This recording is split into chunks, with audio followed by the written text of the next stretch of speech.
So welcome if you're watching the recording to banishing to better boundaries, banishing burnout without ruffling feathers. All right. I'm taking a look at the chat, how to not feel guilty for saying no. So if there's more things you want to take away from this, make note for yourself and please put it into the chat if you're here live. Okay. So if you are depleted or over the billable hour, right? If you're done having to always be available, if if you desire more freedom and fun and meaning in your work and your life, this is one of the things I hear from lawyers so often is I want my work to be more fulfilling. I didn't go to law school because to make more money for banks or insurance companies or do work that leaves me feeling like my soul is sucked dry at the end of the day. If you want a clear path to enjoy a more enjoyable and sustainable career, if any of that resonates, drop a yes into the chat, a Y or a yes. So does any of that resonate, right? You want a clear path to more sustainable Jax. Thank you. Yeah. Good. Why? Beautiful. Yes. Yes, yes, yes. Okay, well, welcome. You are in the right place. And I want you to know there's nothing wrong with you. This is what happens, right? The culture of law is what it is. And I'm friends with someone who's working with law students, and it starts, and I know this from my experience working with my clients, is that the anxiety, the boundary setting breakdowns often start in law school, right? And the culture begins there. So you can only control you. That's what we're going to be working on here today. So, in this workshop, I'm going to be talking about burnout and what contributes to it. I'm going to give you some ways to think about burnout differently and how to manage it for yourself and how to move through stress and anxiety so you're not burning out. And then I'll share a three-step framework for how to set boundaries. And David, like what you said, it's both that work both on the internal level within you and then externally. And then we're going to share some ways to put it into practice and take your next steps. So if that all sounds good to you, give me a thumbs up or a yes into the chat. If that's what you're here for, let's go. And just so you know, this is not just a lecture, this is theory into practice. And again, it's going to be interactive. You're going to be doing some writing exercises and then sharing in the chat so that you can have a career that you love to wake up to each day. Would you like that? Is as I read these things, if any of these things resonate for you, drop me a yes in the chat. Like, would you like to create a career you love to wake up to each day? Would you like to be more present and patient with the people who matter most? This is also one of the things I hear is like, I am checked out. I'm thinking about the brief. I'm thinking about returning this client call. I'm thinking about getting back online. I'm not being present with the people I want to be present with. Oops. And would you like to feel more like yourself again? So if any of that resonates, please go ahead and drop another Y into the chat. All right, we're just going to take a brief pause here because one of the things that we do to help reduce burnout is dispel our anxiety. We're going to talk about anxiety in just a moment. And just take a look at this tree on this picture, and we all arrived here. We're here now. The recording is going. You're here. I'm here. And take a moment to take a deep breath. You can put your hands on your heart, put your left hand on your heart, your right hand on top, and just gaze at this picture of this tree. Because as we'll talk about in just a moment, when we're in an anxious state of mind, our prefrontal cortex is offline. We can't learn, we can't problem solve, we can't really think clearly. We're all rushing. It's Thanksgiving week. So we just pause for one moment to take a breath. This will make the learning experience so much more productive for you.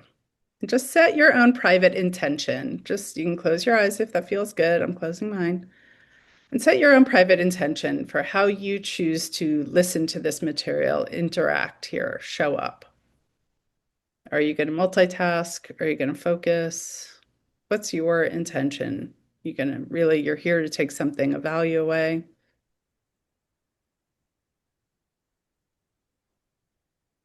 Beautiful. Well, I'm here to show up and give you my all. So let's keep going. Okay, so who am I? As Amy said, I'm Elena Deutsch. I founded something called Will, Women Interested in Leaving Small, Medium, Big Law. I help lawyers create clarity, relief, and have careers and lives they love. Yes, I work mostly with women. I also work with men and non-binary people. And I am not a lawyer myself. My dad was a lawyer. He was a criminal defense attorney here in New York City.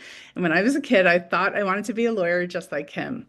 Uh, but when I graduated college, it was not going to go that way. My dad had lost his way ethically as an attorney, and he was actually arrested and disbarred while I was in high school. And then when I graduated college, he was sick. He had developed brain cancer, and he wasn't able to make my college graduation. And when everyone was asking me, what do you want to do? Are you going to go to law school? And I was like, nope, not for me. So I meandered my way through nonprofit work and I had a whole career in public health. And then when I found coaching, I felt like I was home. And I ended up attracting lawyers to me and coaching lawyers at some of the world's biggest firms. And I saw what was going on for these amazing rising star female associates, mostly who I was working with. And this is how they were spending their days and their nights. And in my coaching with them, I would help them get clear on what they really wanted. And I worked with one woman who said, I want to go to a startup that has the benefit of unlimited vacation days. Because every time I am planning a trip back home to Europe to visit my family, I'm asked to cancel my trip. And I'm getting like a bad reputation here, and I'm doing great work. And within 3 months, she had that. She had achieved that. And we both got chills when she said that. It was also a wake-up call for me. I had been in a business partnership, and my business partner, wonderful guy, wanted to go in a different direction. And I had a choice. Did I do work I didn't really want to do, or could I go towards my desires? And I decided I was worth going for it. And I worked, I wanted work that had a greater impact. And so I put one foot in front of the other. And I founded Will to help women lawyers have work that's meaningful and energizing. And I've gotten to do incredible work with people like Erin, who said, she was a partner at a small firm in Austin, Texas. And through our work together, she discovered she wanted to go get a PhD in science. She's doing all this like incredible nutrition and chemistry stuff. And she made that happen. And she said, I turned in my computer. I'm off for a month in Belize before I start my PhD program. So that's kind of a little bit about me. And through that work, I have learned so much about boundary setting, about anxiety, about burnout. And so I want to go deeper into it with you. If you're ready to go further, say yes or drop me a thumbs up. Drop me a yes. Okay, thanks, Lisa. Thanks, Corey. Okay, so let's first talk about the elephant in the room. And that elephant is anxiety, right? Many, many, many lawyers are depleted, waking up with dread, bursts of anxiety in the middle of the night, and feeling like nothing is going to make a difference. Right? If any of this is resonating for you, I just want you to know I'm not a licensed mental health professional. If you are experiencing severe symptoms and experiences of anxiety, please seek, professional mental health services. But I'm going to share some things from this book, Burnout: The Secret to Unlocking the Stress Cycle, by Emily and Amelia Nagoski. And I know Emily lives in Northampton, by the way. So she's a Massachusetts girl herself. All right. So burnout. Has anybody experienced these things, these feelings of burnout, anxiety, waking up with dread, waking up with anxiety? Drop me a yes into the chat if any of these things resonate for you. Okay. Emotional exhaustion. Yeah, Jax. Yeah, emotional exhaustion. Fatigue that comes from carrying too much for too long. So I'm defining burnout here because I think it's a word that people use a lot. And so I want us to have a shared definition. Echo. Nice to meet you, Echo. Fatigue from carrying too much for too long. Depersonalization, right? The depletion of empathy and caring and compassion. And this happens so much for lawyers, right? You are in a client services business. And when you stop caring and you stop having compassion for your clients, it's a real clue that something's off. And a decreased sense of accomplishment, that futility, that ennui, that apathy, like nothing I do makes a difference. Why bother? Why waste my breath? If you're saying things like that to yourself or out loud, again, those are signs of burnout. Right? Does any of this feel familiar? Let me just leave this up here for a sec. If any of this is feeling familiar, you can make note to yourself or drop a yes to the chat. And it's important to address this because, like, are you able to thrive at work if you're experiencing burnout? No, right? No. And so let's talk about what are some of the things that contribute to your burnout and contribute. And we're going to talk about the difference between stressors and stress. Okay, the difference between stressors and stress. So stressors historically are things like the saber-toothed tiger, right? When our ancestors were collecting wood or water down by the river and heard something in the bushes and your whole nervous system goes on high alert. Those are stressors that trigger stress. So we might not be living in that same age, but our bodies, our nervous systems are still designed to get triggered by a stressful incident. So what are some things that trigger stress for you? So when I hear from lawyers, when I do this with lawyers, I often hear things like deadlines and certain clients and certain client calls. Exactly. Dealing with the unexpected. Great. Deadlines. What else?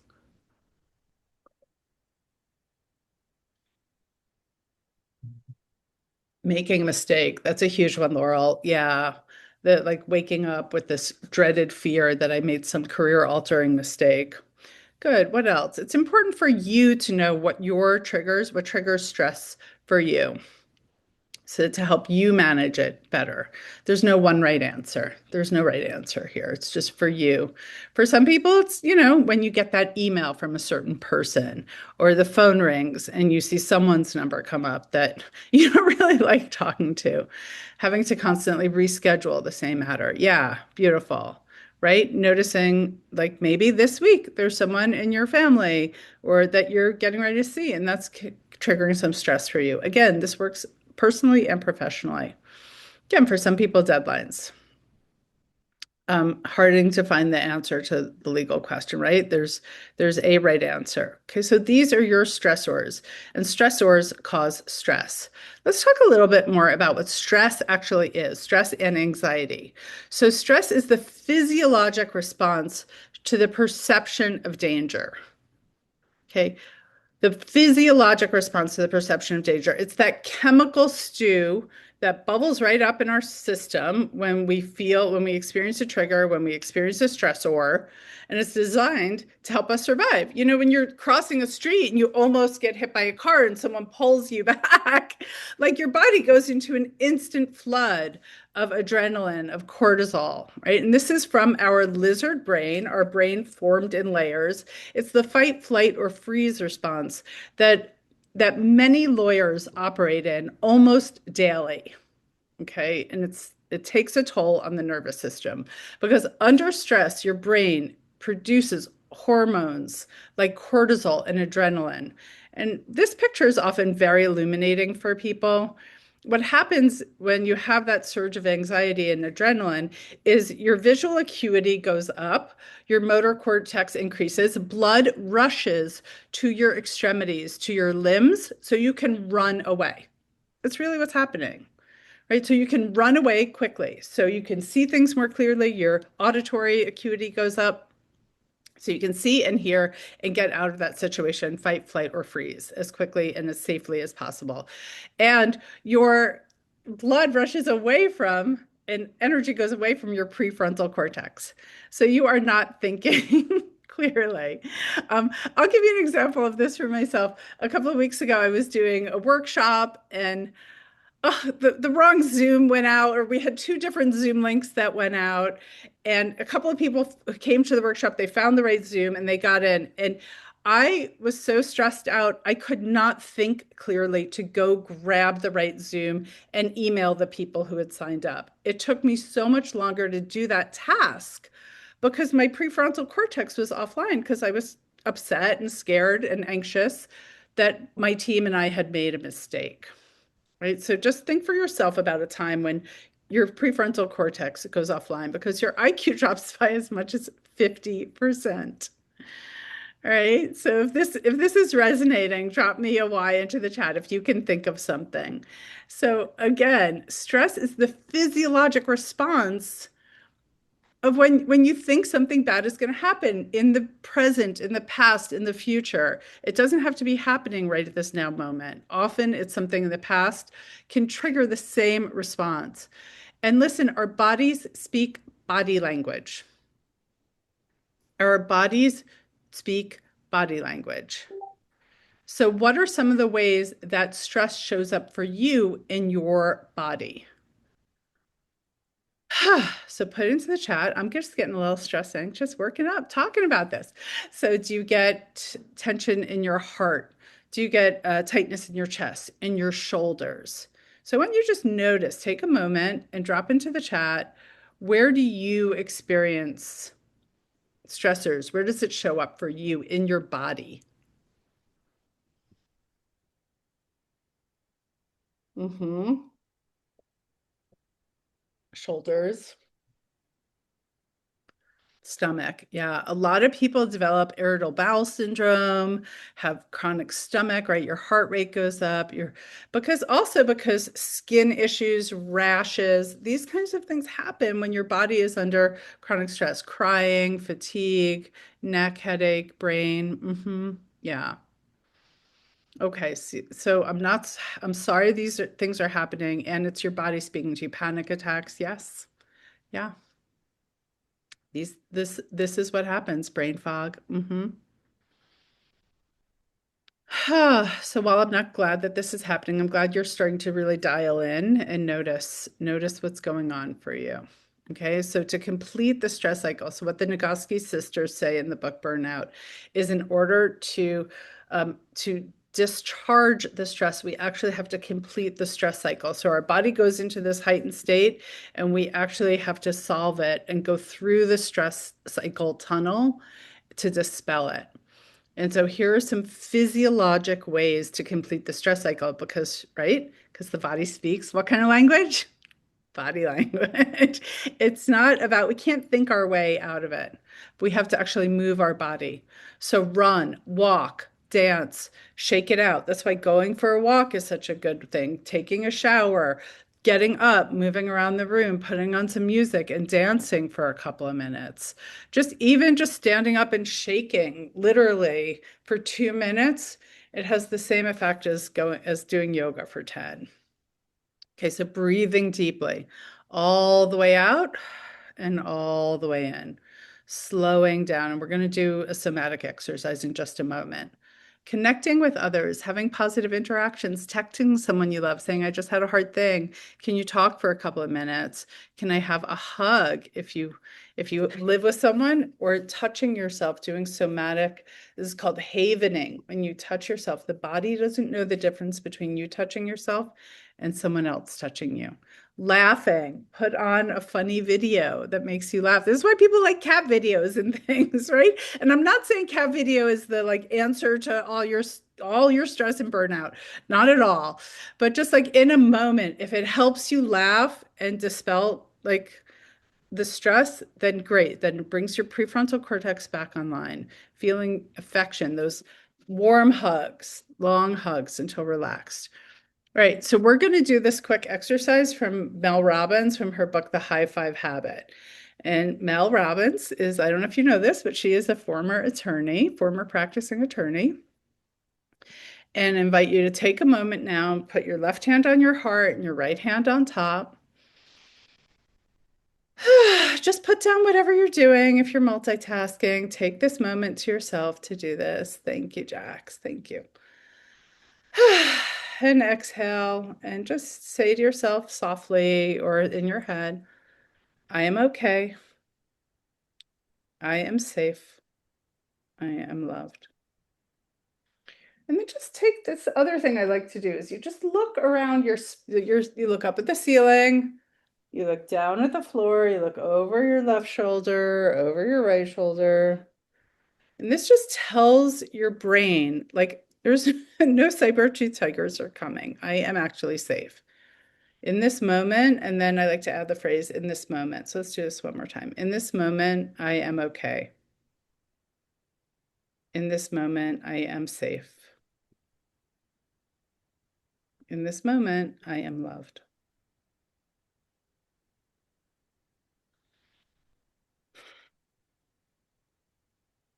Just take a moment. How does this feel in your body now?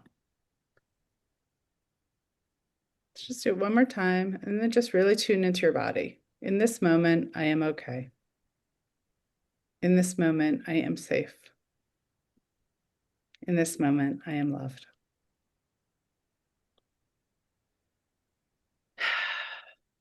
And just as you look at this tree, as we get ready to move on, how does that feel now in your body? What's the impact of just taking that 30 seconds to put your hand on your heart and do that? What sensations are you experiencing now in your body? Go ahead and type them into the chat, please.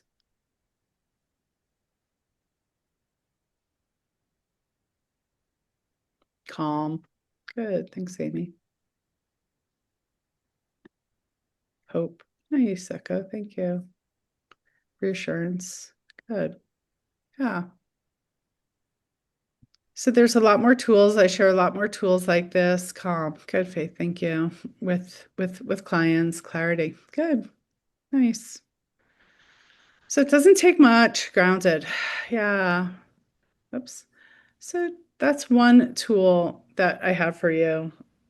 And another tool is to just like really see how you're not alone. Before we move on from this, I wanted to share I started a podcast a year ago. I actually just celebrated the 1 year anniversary of the Will podcast.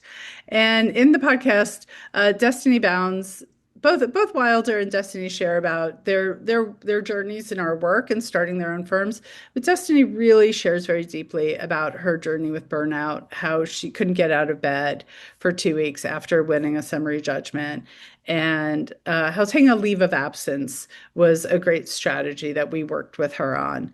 And so I invite you to listen to the Will podcast. I'll drop a link to it later. If you search Will dash women interested in leaving law, and seeing stories and hearing stories. And I've got other tools on the podcast about how to reduce anxiety and regain calm. Okay, so now let's move on to talking about boundaries. You ready? Drop me a yes or a nod. Okay, into the chat. Thank you, Jax. Okay, good. All right. We often use the language of boundary setting. Okay, we say boundary setting. And we often have this phrase also like set it and forget it, as if we can just set boundaries once and that's going to work. So I'm here to offer you this language tweak, this language adjustment, that we start thinking about this as boundary setting practice, not just boundary setting, but it's boundary setting practice. And why might we do this? Right? What's good about thinking about this as a practice instead of just boundary setting? Someone dropped something into the chat. What's good about thinking about this as boundary setting practice, not just boundary setting?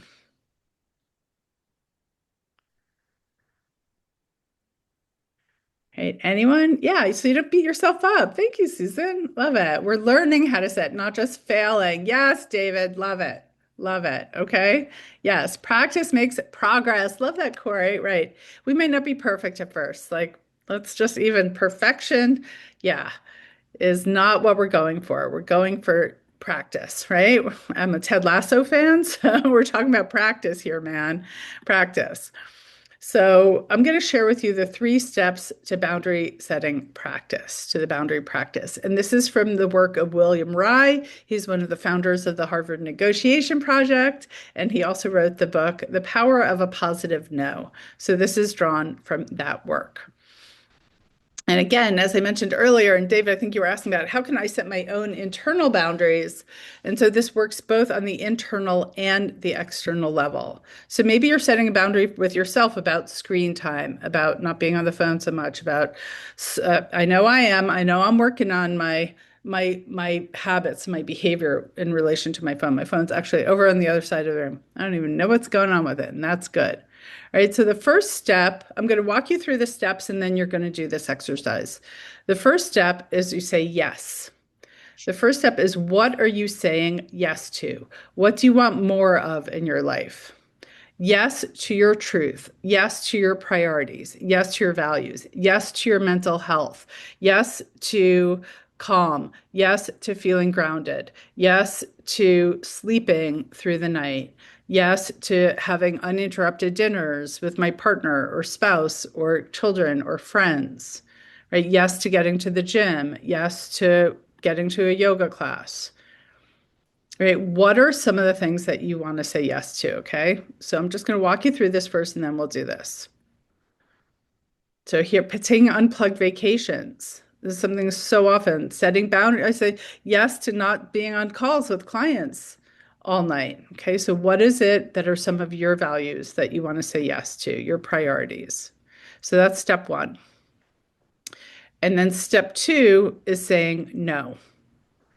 Is saying no. So you know what? Actually, let's do it like this. No, let's keep going. All right.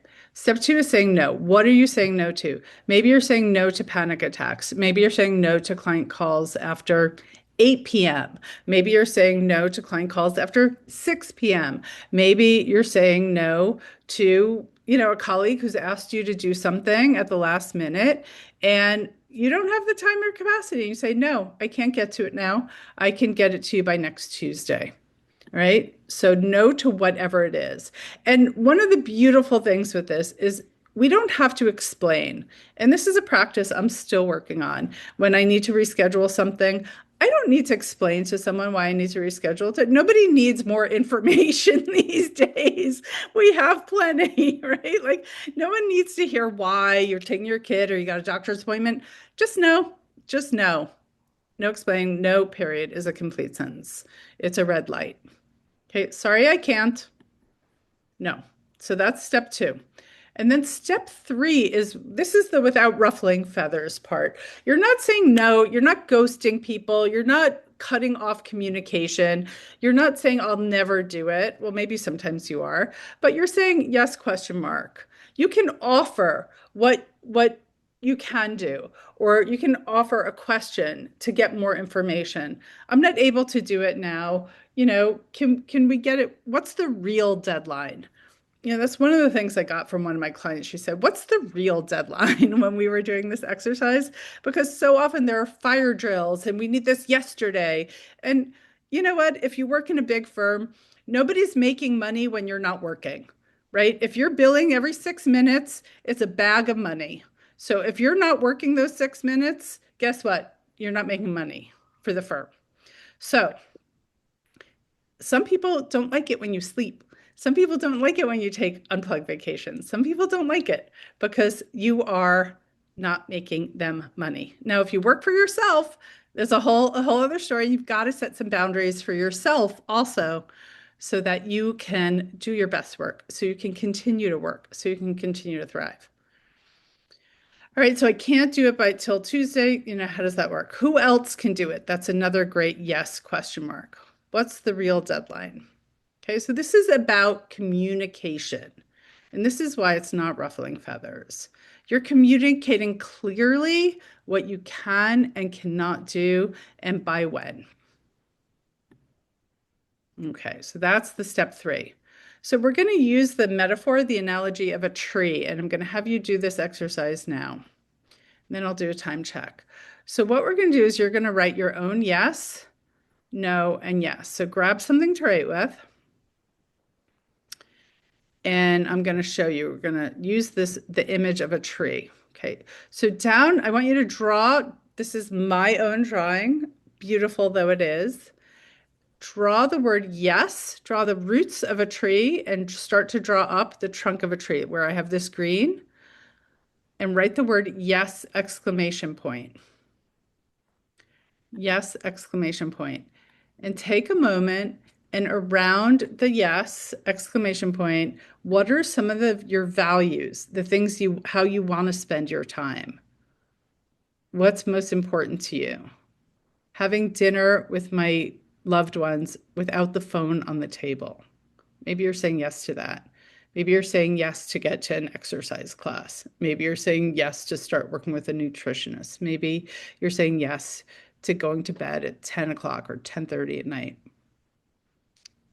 Okay, so I'll be quiet for a moment so you can do your own yeses. Let's start with that.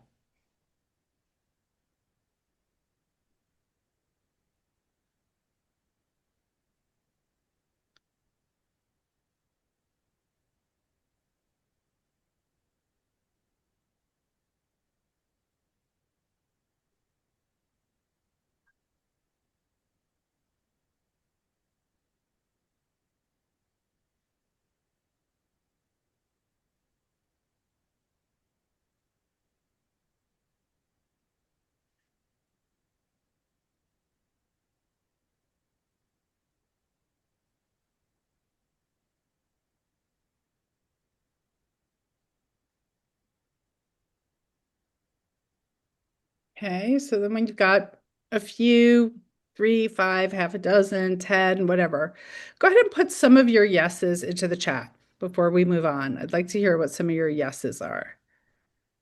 Go ahead and put some of your yeses into the chat. What are some of the things that you would really like to say yes to that are high priorities?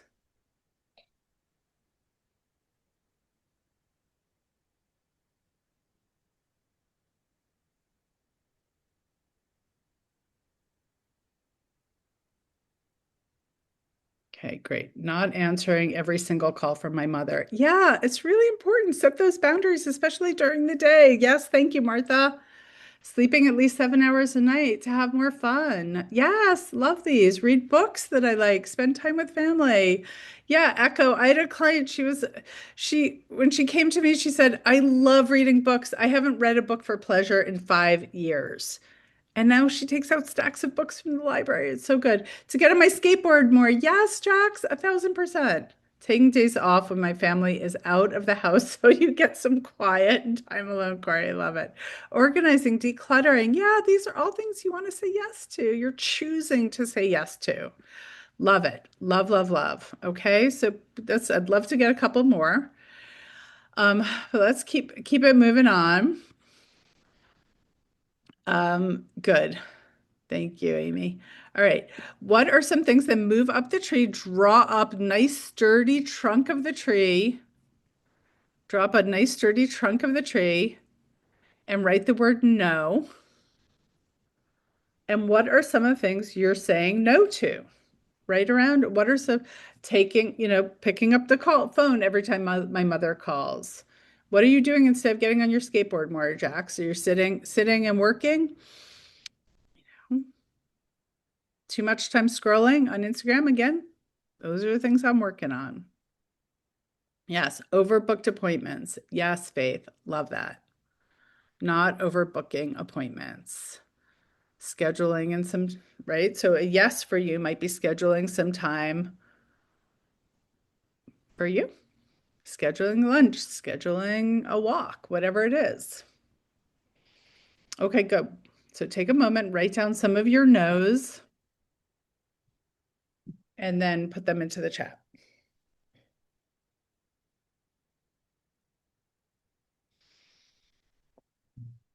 While you're doing that, I'm just going to get my clock.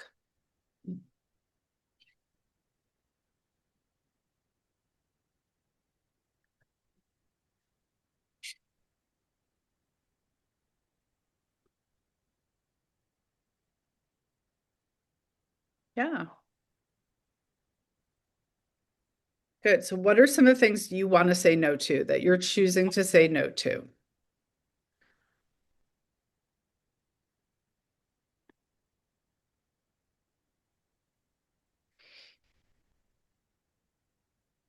Rude clients. Yep. Excellent. feeling overworked and not feeling underworked and not working enough. Yeah, that creates a lot of stress for lawyers, Echo. Yeah. Solving everyone else's problems. Yeah. Yeah, answering client calls way after hours. Yeah. Thanks, Jax. Yeah. Way after hours all the time. Clients who want free services and my time. You're saying no to those things, not overbooking my calendar. Yeah. Great. Great, great, great.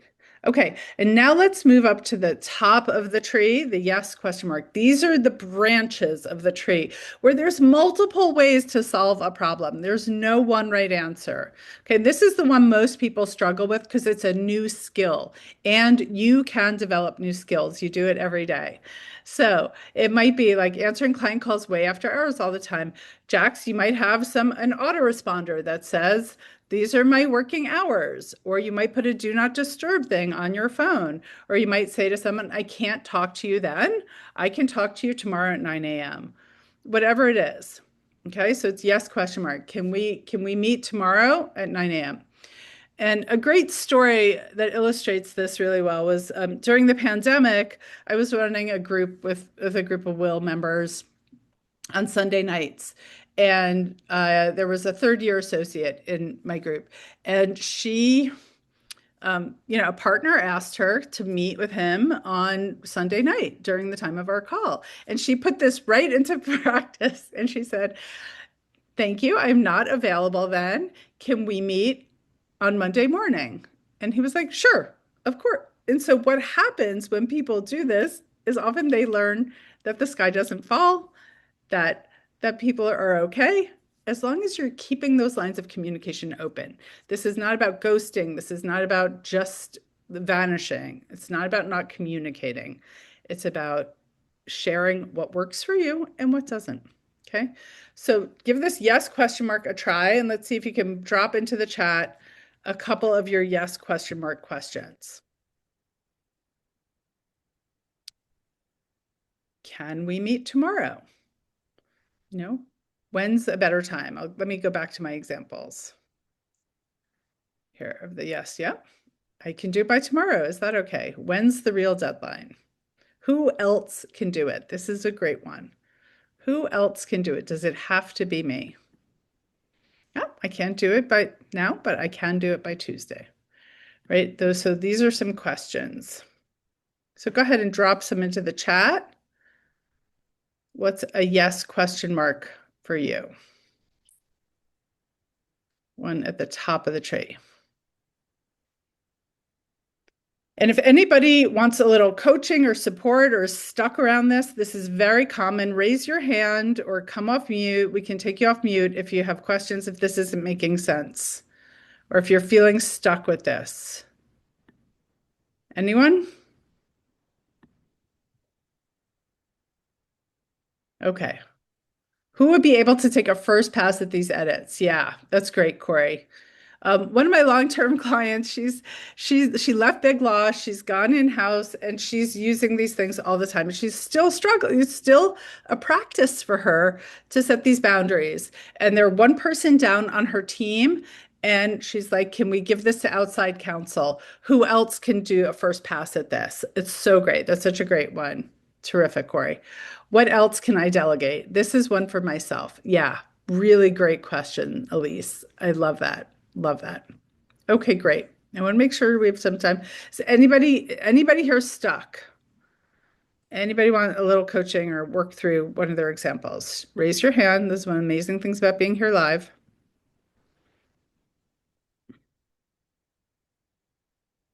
Okay. All right. So I'm going to move on so we can wrap up and have some Q&A time. All right.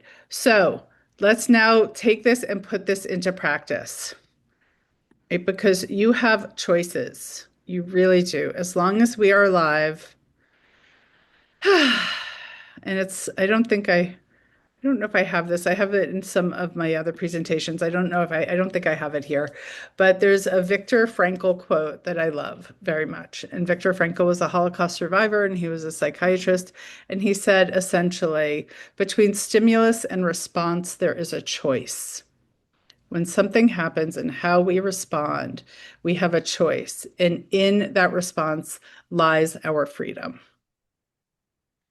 I might be paraphrasing it a little bit, so give me a little grace here. But in that choice lies our freedom.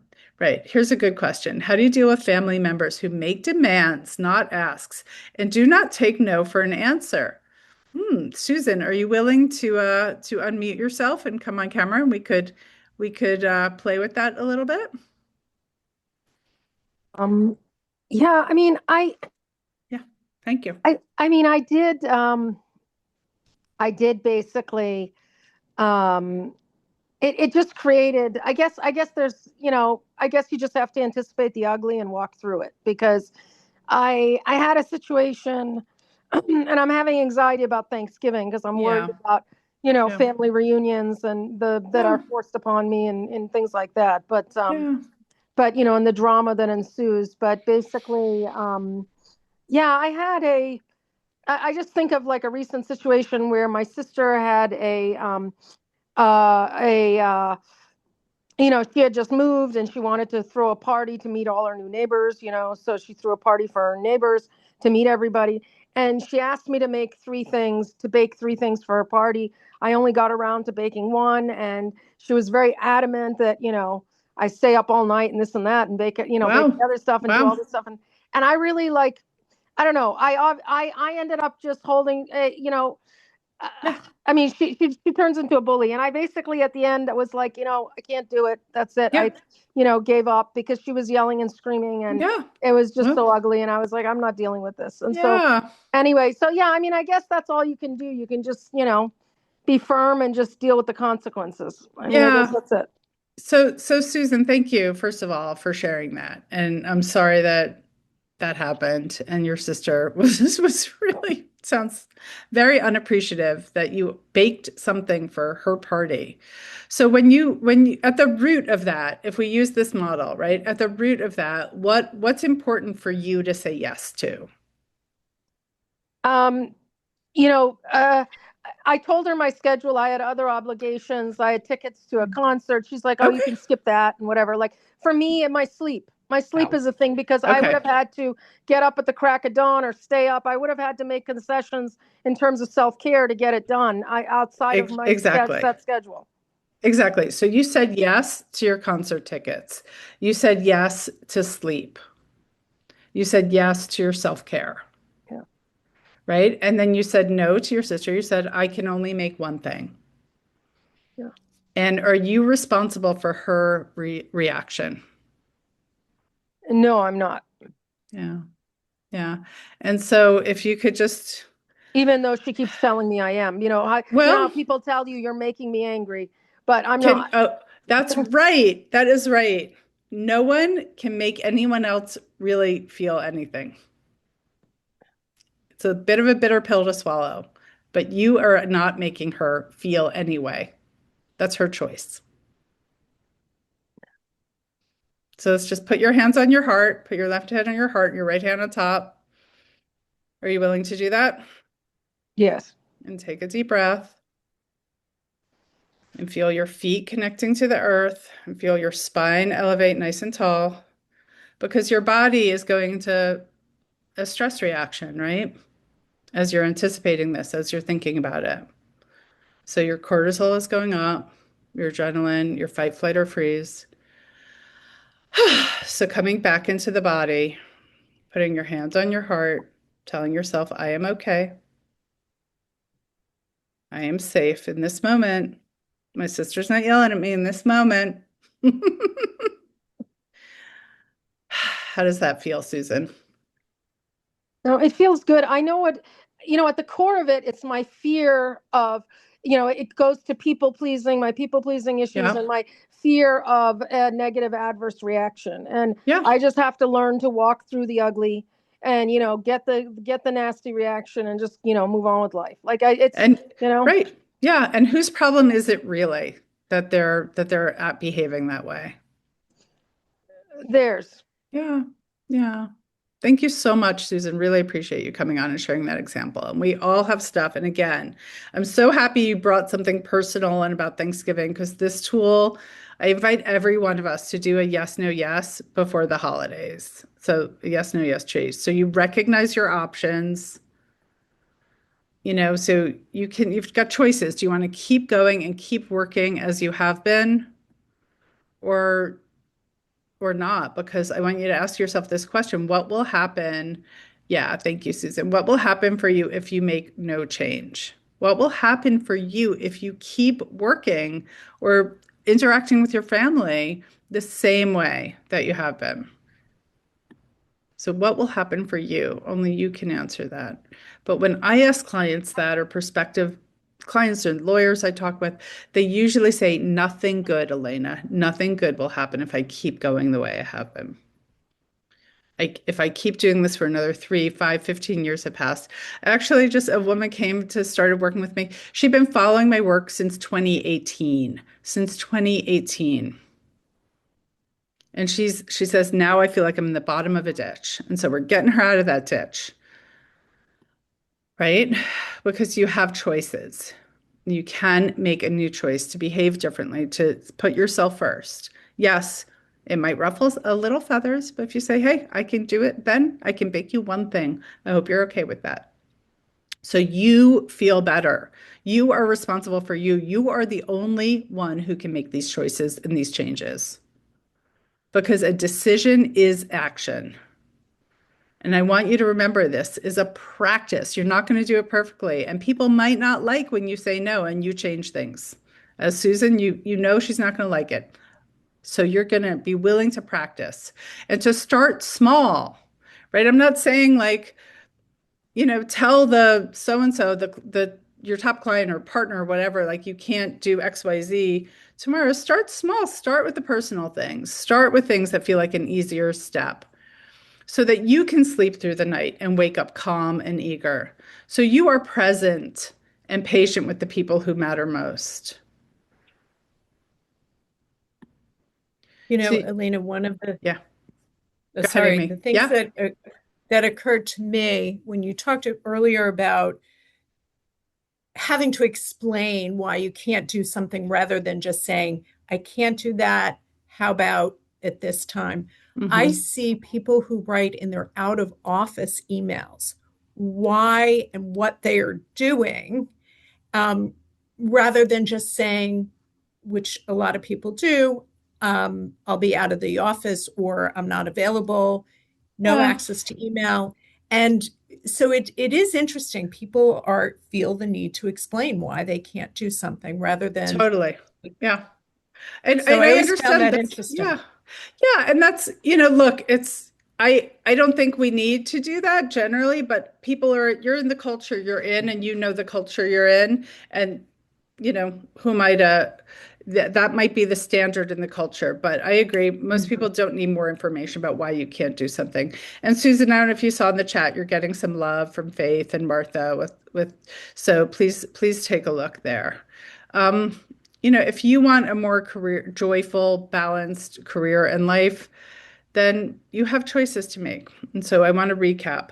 So we talked about burnout and completing the stress cycle, right? And how burnout, we speak body, that we have to go through this stress tunnel, right? And complete the stress cycle because the body speaks body language. And if we stay, Susan, if you stay all up in your head about replaying the situation with your sister, for example, or any of us, we all have that thing with the partner, the thing that the judge yelled at me, whatever it is. If we stay all up in our head, we're not going to move through the stress cycle, right? So yeah, good. Oh, that's beautiful, Carla. Nice. Carla says, I say that I'm out of the office to reconnect with myself. It is a way to model behavior, which I think overexplaining doesn't always have to be overexplaining. Beautiful. Lovely. Love that. Boundary setting practice. Yes, no, yes framework. It's so important for us to root into our what's most important, to take the time to think about it. Those internal boundaries and external boundaries we want to set and put it into practice, knowing yeah, sometimes people aren't going to like it. Sometimes you're going to falter. You're not going to hit every ball out of the ballpark. You're going to swing and you're going to miss sometimes, and that's okay.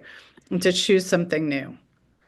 So I'd love you to put into the chat one insight that you got from this conversation and one next step action that you intend to take. Okay, because insight alone does not change things. Insight plus action is what does. So put into the chat one insight you got. That's awesome. That we have to think differently. That's super important. And then put it into action. And if you're interested in talking to me and going further, we can connect on LinkedIn. But go ahead, put in your insight and your action. I'll drop my information into the chat. But I'd love you to drop in one insight, one action. Great. I love that, Carla. That's so like that's very radical for a law firm. I'm just here, I'm just reconnecting with myself. You don't need to know what I'm doing. I think it's great. Mm-hmm. Yes, no, yes guidelines when I respond to work requests. Great. I'm a lone LCSW in an attorney world. That's good, Carla. Show them how it's done. Jack, setting boundaries is okay. Yeah, practice saying no and or saying yes, that works for me. Yeah. And when would work for you? Yeah, Jax, thanks so much. Get on that skateboard. All right. So if you want to go further working with me, you can go to my website there, which is womeninterestedleavinglaw.com. You can book a call there. It's a complimentary consultation. I have this awesome podcast, which we just celebrated our 1 year anniversary. There are episodes with past clients, with other women and non-binary lawyers doing incredible things, and some short solo episodes with me all about these kinds of topics: boundary setting, reducing anxiety, putting yourself first.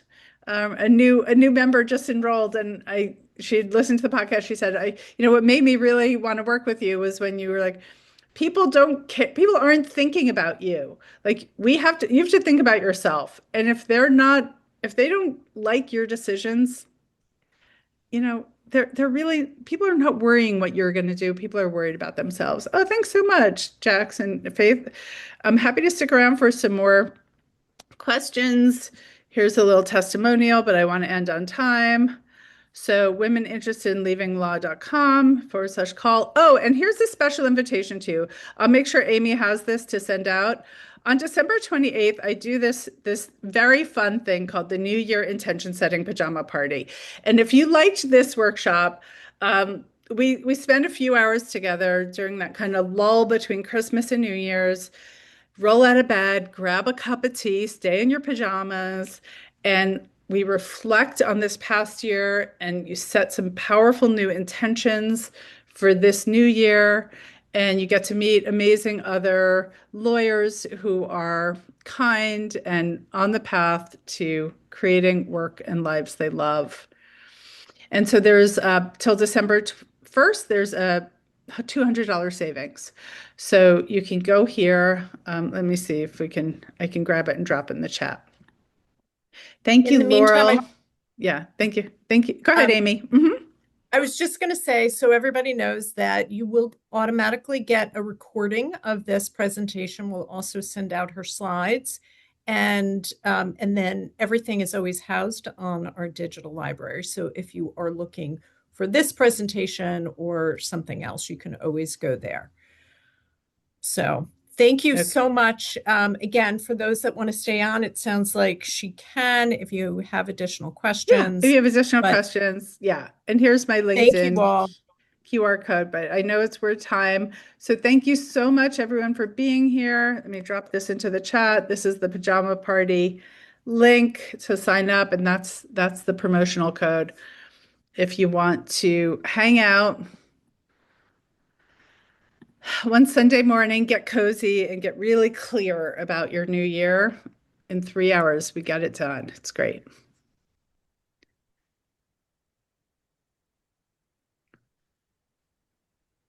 There is somebody, again, for those that want to stay on, Yeah, somebody yeah, mentioned my situation is my sister constantly yeah. making changes in a home we We co-own co-own. and tells me after the fact I've set a boundary and she constantly tramples over it. I'm happy that I think Mary, I Yeah, don't think you posted this. I think someone else did, but thank you for flagging it for me. And yeah, so that would who, be me. Okay, one second. Let me come. Who's that? Okay, Martha. Martha, that was you. Okay. Yeah. Thanks so much, Martha. Yeah, so when you think about this situation, what are the things that you are important to you to say yes to? Um, Having peace when I'm at my vacation home so that I can Yeah. enjoy my time there and not Yeah. be triggered by her behavior because Yeah. her kind of entitled behavior, where I'm 56 and she's 58. And so we've had variations of this for 56 years. So, um, and um, a lot of entitlement. She's an older sister, so we got Yeah. her little Yeah. sister stuff. She's married with adult children and uh, um, son-in-law, and I'm single. And so even though we're equal partners, Yeah, there's a it, power dynamic it's that's a power different. Yeah. dynamic. Yeah. And the power dynamic is, with caregiving for my mother, it goes on and on. On and on. Okay. So let me ask you this. Thank you for all of that. And I'm sorry you're dealing with this, right? Um, what's what's one thing from today's presentation that you got that you thought might be helpful for you to try? Um, eh, kind of like the breathing and sort of setting the intention, knowing that this problem is not going to go away overnight. So, Mm. um, sort of reframing how, being able to park some of these triggers so that I can enjoy myself and address things when I can, but um, not stewing it. Like, Good. I walked Good. in, I walked into, Okay, wait, before you go into that example, because I think you're going to set yourself off okay, again, okay, right? Just you said some really important things I want to play back to you. Is that okay. okay? Yep. You said breathing. Mm-hmm. You said, not letting the triggers like totally throw me, Mm-hmm. right? And you Yeah. said, you said like just choosing to enjoy your time at your home without getting into it Yeah. with her. And if Yeah. you if you if you're able to do that, even any amount, remember, we're talking about practice. Yeah. If you're able, oh, you said setting intentions also, which is really powerful and important. So, what's an intention you could set before the next time you go to the house?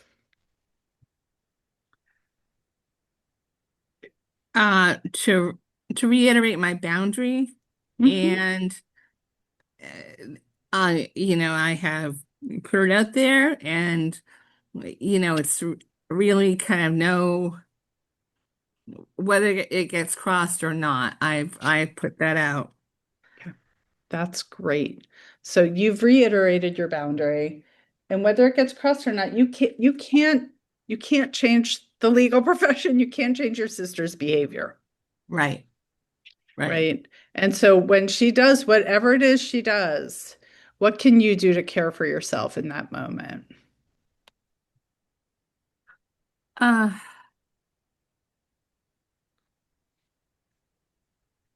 I can talk to a friend or um ju just breathe Yeah, because sometimes when I walk in and see something, initially I can't even think straight because exactly. yeah, Yeah, that what like that experience I described with the webinar, right? Like I couldn't think yeah, straight. Yeah, you can't think straight. What happens when you aren't thinking straight? Are you making the best decisions or not the best uh, decisions? of course not the best. Right. So what Hmm. if you just that's your one plan. I'm gonna breathe. I'm gonna step away. I'm gonna go outside. I'm gonna just stand where I am and breathe. Hmm. Yeah. What becomes possible for you then? Then I can go go back in and not address the thing and just kind of go along with the rest of whatever's to come. Yeah. Yeah. Yeah. I love it. Mary just offered something in the chat. She said for you to tell yourself, I'm important too. Oh, thank you, It's Mary. beautiful, Mary. Thank you so much. How does that feel in your body? If you just, Martha, if you just put your hands on your heart and you breathe, and you say, I'm important too. Yep. How does that feel?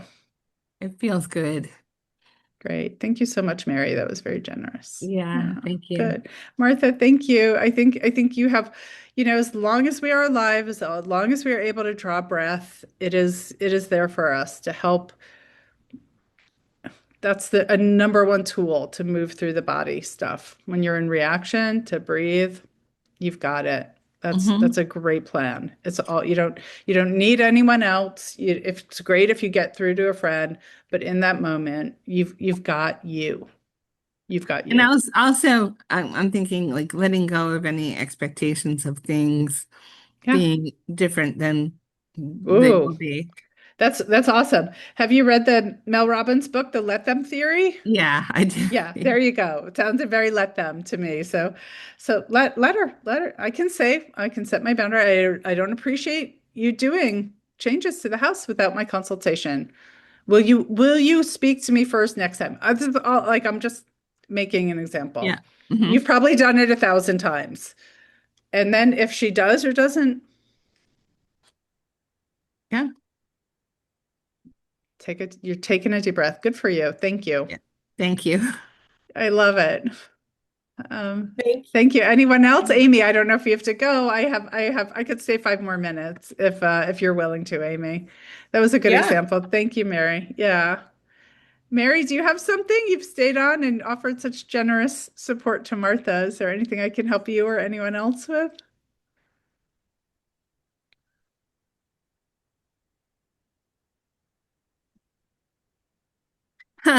Maybe we're cousins. Okay, no, but she does have the same last name. That was a good example. Okay, maybe you're cousins. All right. Well, if anyone wants, I'm happy to stay on a couple more minutes. I just want to say thank you so much. May these tools be useful to you in your work in this Thanksgiving week as we are setting boundaries. I'd be delighted to connect with you on LinkedIn. I'd be delighted to connect with you if you'd like to have a further conversation. Uh, please just reach on out to me. Thank you so much for all of your time. You were very generous with your time, especially to stay on with us past that 1 o'clock mark. Thank you all for participating. This has been really wonderful. I think it's always helpful when you do have that engagement and people can talk and get real-time answers. So that was wonderful. Um, and I don't see any additional questions in the chat. Again, everybody, thank you so much. You will get a recording mailed to you. And thank you. I don't know if you have any last parting words before we do head off. Just, yeah, I think you guys got it. Just ask yourself, what am I saying yes to? What's most important for me to say yes to? And I think as lawyers, as people, often as women, we're just putting everyone else's needs first and taking a moment to say, wait a second, what's going to be best for me in this moment? And it doesn't mean that you are dismissive of everyone else in your life. It also means you're not dismissing yourself. So that's my wish for us all is to connect and be come from the truth of what we need for ourselves as well. Thank you. Thank you again. Everyone, have a wonderful holiday. All right. Bye. Thank you, Thank Cindy. you. Thank you so much. Bye bye.